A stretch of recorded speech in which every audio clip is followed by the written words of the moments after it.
Ava Johnson burst out of her cramped apartment, bag slipping off her shoulder, a half-full coffee cup clutched tightly in one hand.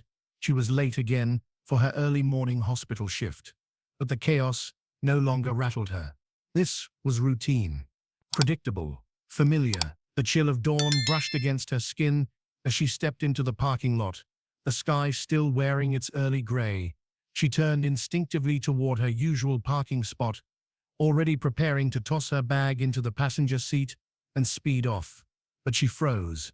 The spot was empty. She blinked. Once, twice. As if the car might materialize under her gaze, like maybe, just maybe, she'd missed it. But it was gone. Completely, impossibly gone. What? She whispered. She stepped closer, looking around for any sign of it. Maybe she had parked somewhere else last night. No. She always parked in the same place. She felt her heart start race.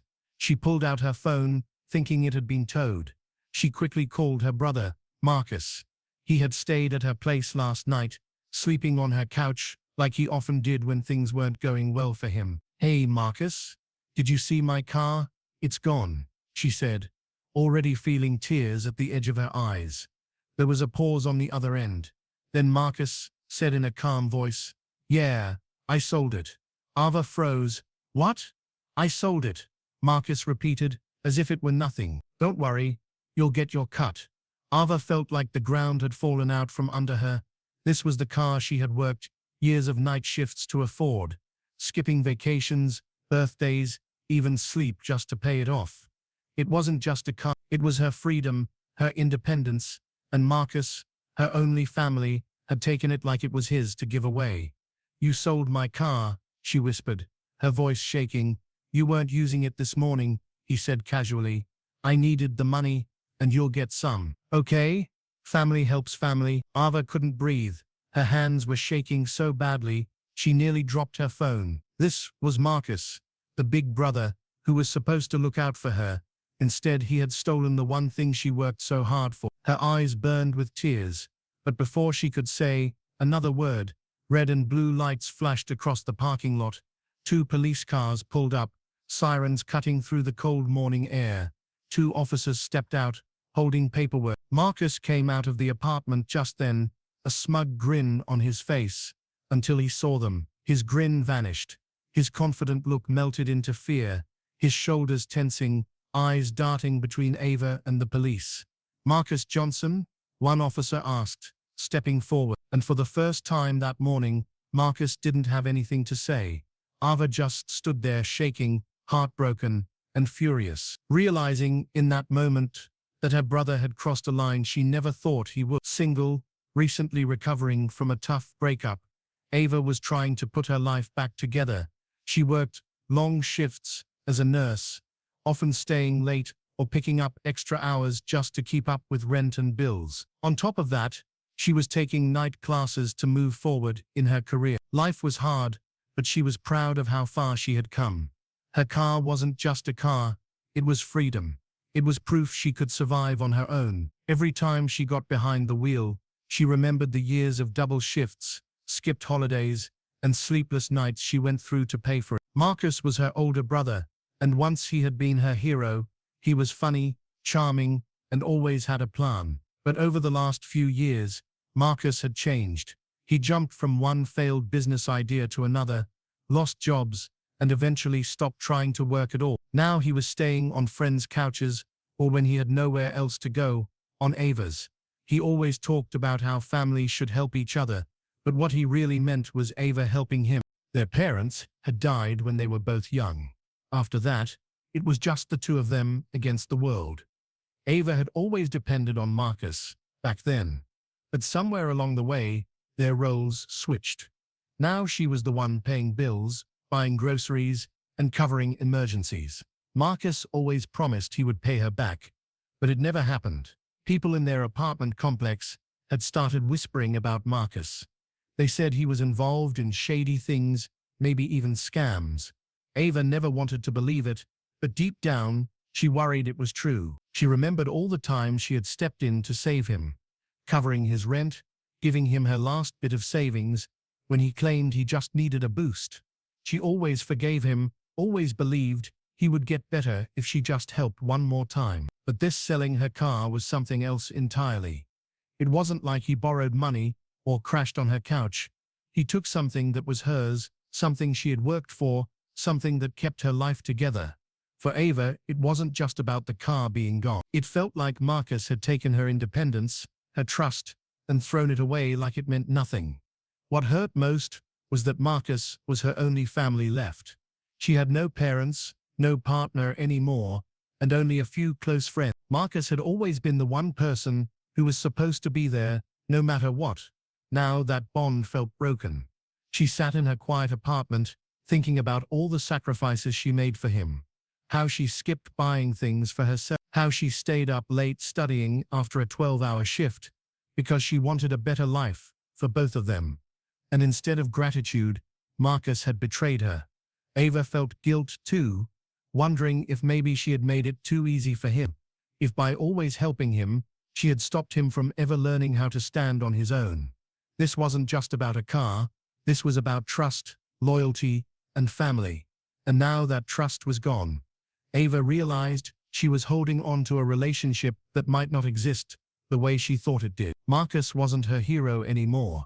He was someone who could hurt her worse than anyone else because he was the only family she had left. Officers informed Ava that the car Marcus sold was flagged in a fraud investigation. Marcus had sold it to a dealer using fake documents. Ava stared at them, unable to speak. Her hands were cold, her heart pounding in her ears. "Fake documents," she whispered. One officer nodded, holding out a paper. "The car is still in your name, ma'am. That means legally, you're tied to this sale until we sort it out." Her stomach dropped. She hadn't done anything wrong, but now she was part of an investigation because of Marcus. She slowly turned to look at her brother. Marcus, who had been leaning casually against the doorway a minute ago, suddenly looked like a different person. His face turned pale. His eyes darted back and forth, like he was looking for a way to run. Sweat rolled down his forehead, and his mouth opened, but no words came out. His cocky confidence from earlier was gone.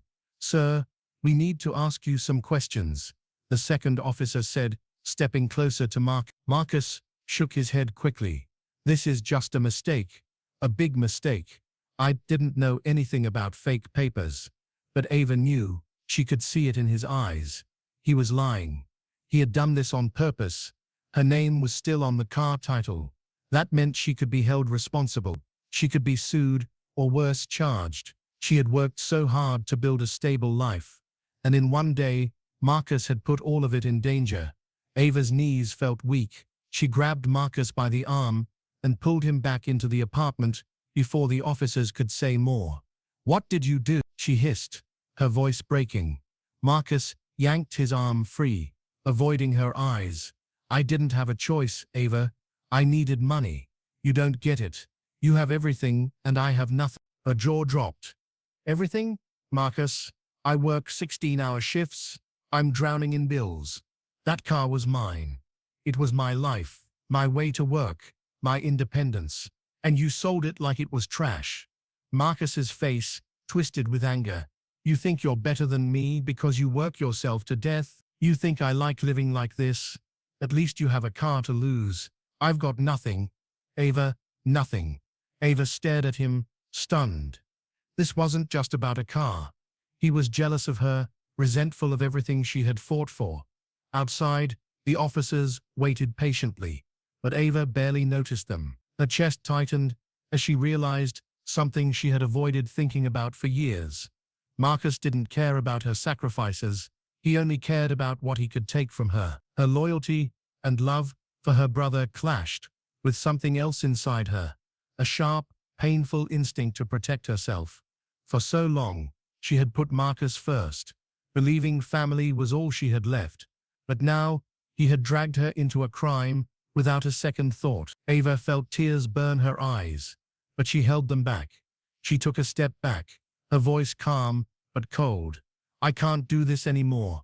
Marcus, I can't keep cleaning up your messes." Marcus opened his mouth to argue, but the officer stepped inside, asking him to come with them for more questions. For the first time in years, Ava didn't rush to defend him. She just stood there, feeling the bond between them crack beyond repair. This was the moment Ava knew her life had changed. She wasn't sure what would happen next, but one thing was clear. She couldn't save Marcus without destroying herself. She was torn between pressing charges and protecting him. Every part of her heart told her not to give up on Marcus. He was her only family left, but every part of her mind screamed that if she didn't take action now, she could lose everything she had worked for. Her friends didn't hesitate to give advice. "Ava, you have to cut him off," said Janelle, one of her co-workers at the hospital. "He sold your car. He could ruin your life." Ava nodded, but didn't answer. It wasn't that easy. She had grown up depending on Marcus. When their parents died, he was all she had. He had helped her through school, comforted her during heartbreaks, and made her laugh when life was cruel. Letting go of him felt like losing her entire past. Marcus promised her he would fix it. "I swear, Ava, just give me some time. I'll get the money back. I'll make it right." His voice sounded desperate, but his eyes kept shifting, like he was hiding something. What Ava didn't know was that Marcus had already gotten himself into another scheme. He was trying to pay back the car dealer he had scammed before word spread, and he ended up with more charges. But this new plan was just as dangerous and just as illegal. Meanwhile, Ava carried the weight alone. She couldn't tell her co-workers the full story. She was too ashamed. What would they think if they knew her brother dragged her into a fraud investigation? She started eating lunch alone, avoiding small talk, keeping her head down at work. At night she lay awake, wondering if she had failed Marcus somehow. Had she made him too dependent on her? Had she given him so much help that he forgot how to help himself? Marcus didn't make it easier. He started using guilt to keep her on his side. "You're all I got left, Ava," he said one night, his voice cracking. "You'd let me rot in jail." After everything they'd been through, those words cut deep. Ava remembered cold winter nights when Marcus would sneak food into their room because they couldn't afford proper meals. She remembered how he promised to always protect. Now he used those memories like weapons, making her feel like she was betraying him just by thinking about protecting herself. Days passed, and Ava noticed him acting more secretive. He was always on the phone, leaving the apartment late at night, coming back early in the morning, looking exhausted and tense. She wanted to ask, but she was afraid of the answer. Then one evening, after work, she came home and froze at the door. Marcus was in the living room, holding her jewelry box. Next to it were her tablet, headphones, and even the TV remote, things he had piled into a bag. "What are you doing?" Ava asked, her voice trembling. Marcus spun around. "Ava, listen. It's temporary. I just need to pawn this stuff to get some quick cash. I'll buy it back. I promise." She stared at him, her heart sinking lower than ever before. "You're stealing from me again."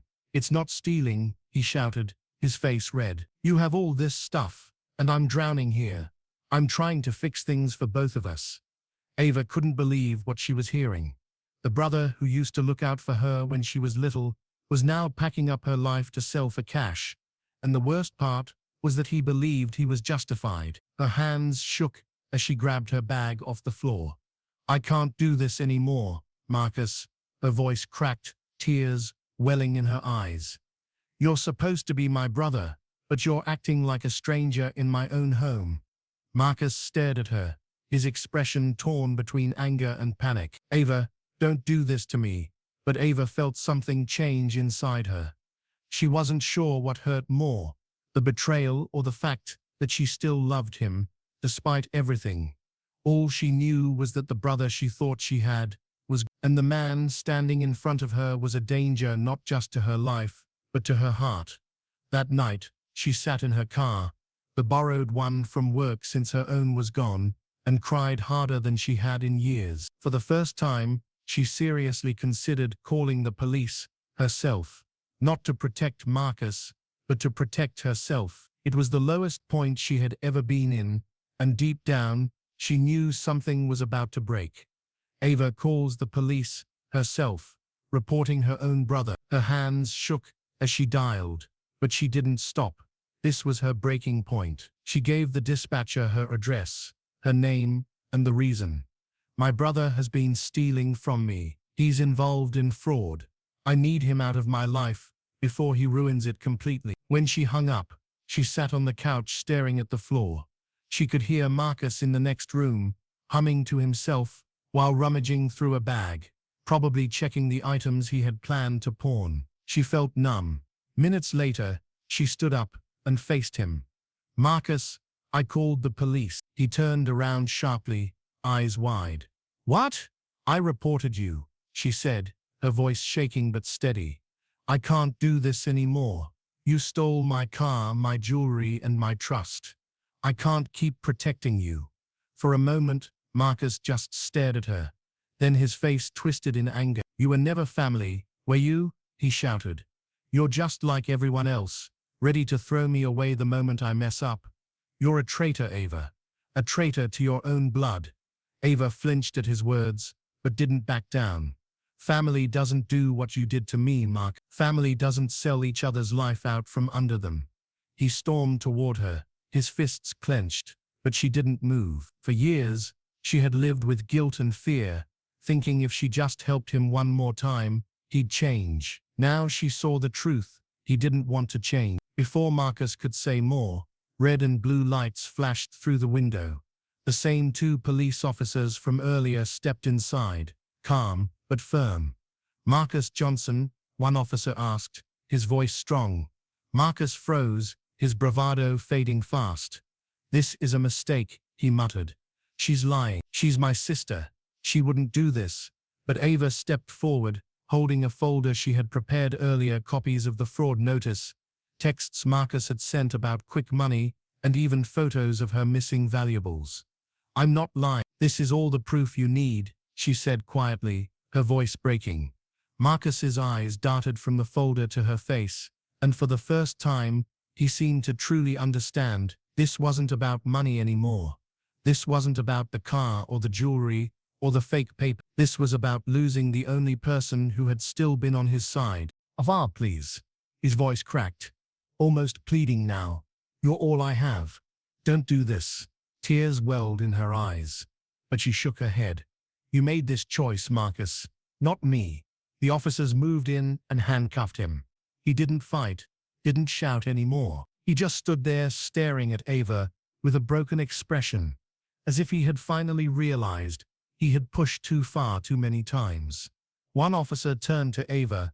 "Mom, can we talk to you privately for a moment?" She nodded and stepped aside with him. "There's something you should know," the officer said gently. "Your brother has an outstanding warrant. It's unrelated to your car or the fraud we discussed earlier. He's been wanted for months on another case." Ava's eyes widened. "Another case? For what?" The officer hesitated. "We can't share details right now, but it's serious. He's been running for a while." Ava felt her knees weaken. All this time, she thought his worst mistake was selling her car, but he had been hiding something even bigger, something he never told her about while she was risking her own freedom to protect him. Marcus looked over at her as the officers guided him out. "Ava, don't let them do that. You're my sister," he shouted, struggling against their hold. "You're all I got." But Ava stayed still. Her tears finally fell, but she didn't answer him. She couldn't. For years, she had carried him, defended him, and believed in him. And all that time, he had been running from something far worse than she could imagine. As the door closed and the police car pulled away, Ava sank into a chair, shaking. It hurt to lose him, but deep down, she knew she hadn't really lost him that day. He had been gone for a long time. The only difference now was that she had finally let go. "He's taken away," shouting but visibly broken. Marcus's voice echoed down the hallway as the officers guided him to the car. But Ava didn't move. She stood by the door, holding herself still, her hands trembling. Tears slid down her cheeks. But along with the pain, she felt something else, a heavy weight lifting off her shoulders. For the first time in years, she could breathe. The next day, Ava sat at her small kitchen table, looking at the insurance form. She called the company, explained what had happened, and filed a claim for her stolen car. It took time and patience, but eventually the paperwork went through. A few weeks later, she bought a modest used car. Not fancy, not new, but when she drove it for the first time, she gripped the steering wheel and felt a quiet pride. She also made another decision: therapy. For years, she had lived under Marcus's emotional control, guilt, and manipulation. She wanted to understand why she had let it go on for so long. Sitting in those therapy sessions, Ava started talking about everything. Her parents dying young, the way Marcus used to be her protector, and how over time, he had become the one she needed protection from. With every session, she felt stronger. She started to see that love for family doesn't mean letting them destroy you. Family should be support, not pain. Her perspective shifted. She realized she had spent years putting Marcus first and herself second, thinking that was what loyalty looked like. But loyalty without respect and honesty isn't family.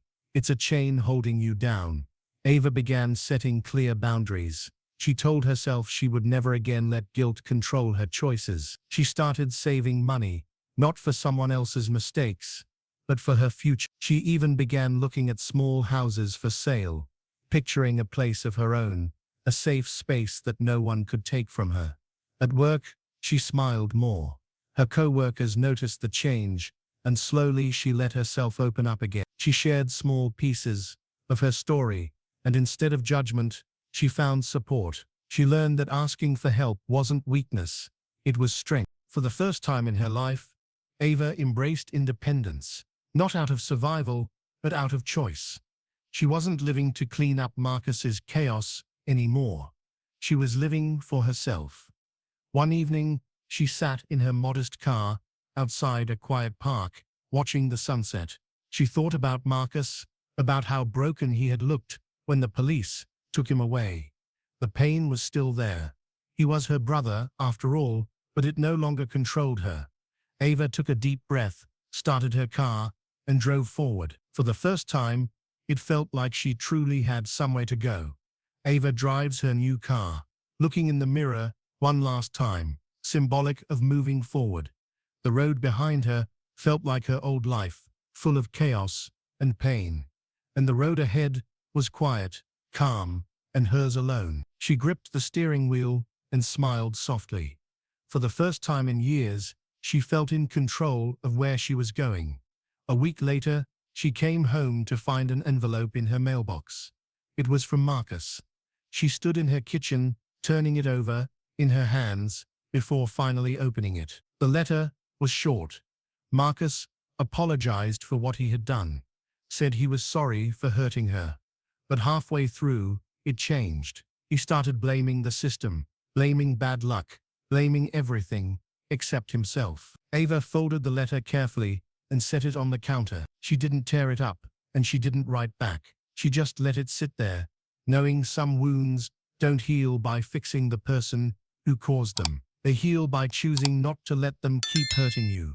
She stepped outside and slipped into her car. The evening air was crisp, carrying the scent of closure, while the sky melted into a soft, fading pink. Ava started the engine, glanced once in the rearview mirror, and drove away. No tears this time. No trembling hands, no pounding heart. Only silence, only peace. Because, sometimes, family isn't your home. It's the wound you finally stop reopening so you can begin to heal. Thank you for watching till the very end. If this story moved you, leave a like, share it with someone who needs to hear it, and don't forget to subscribe for more powerful stories that speak to the soul. Until next time.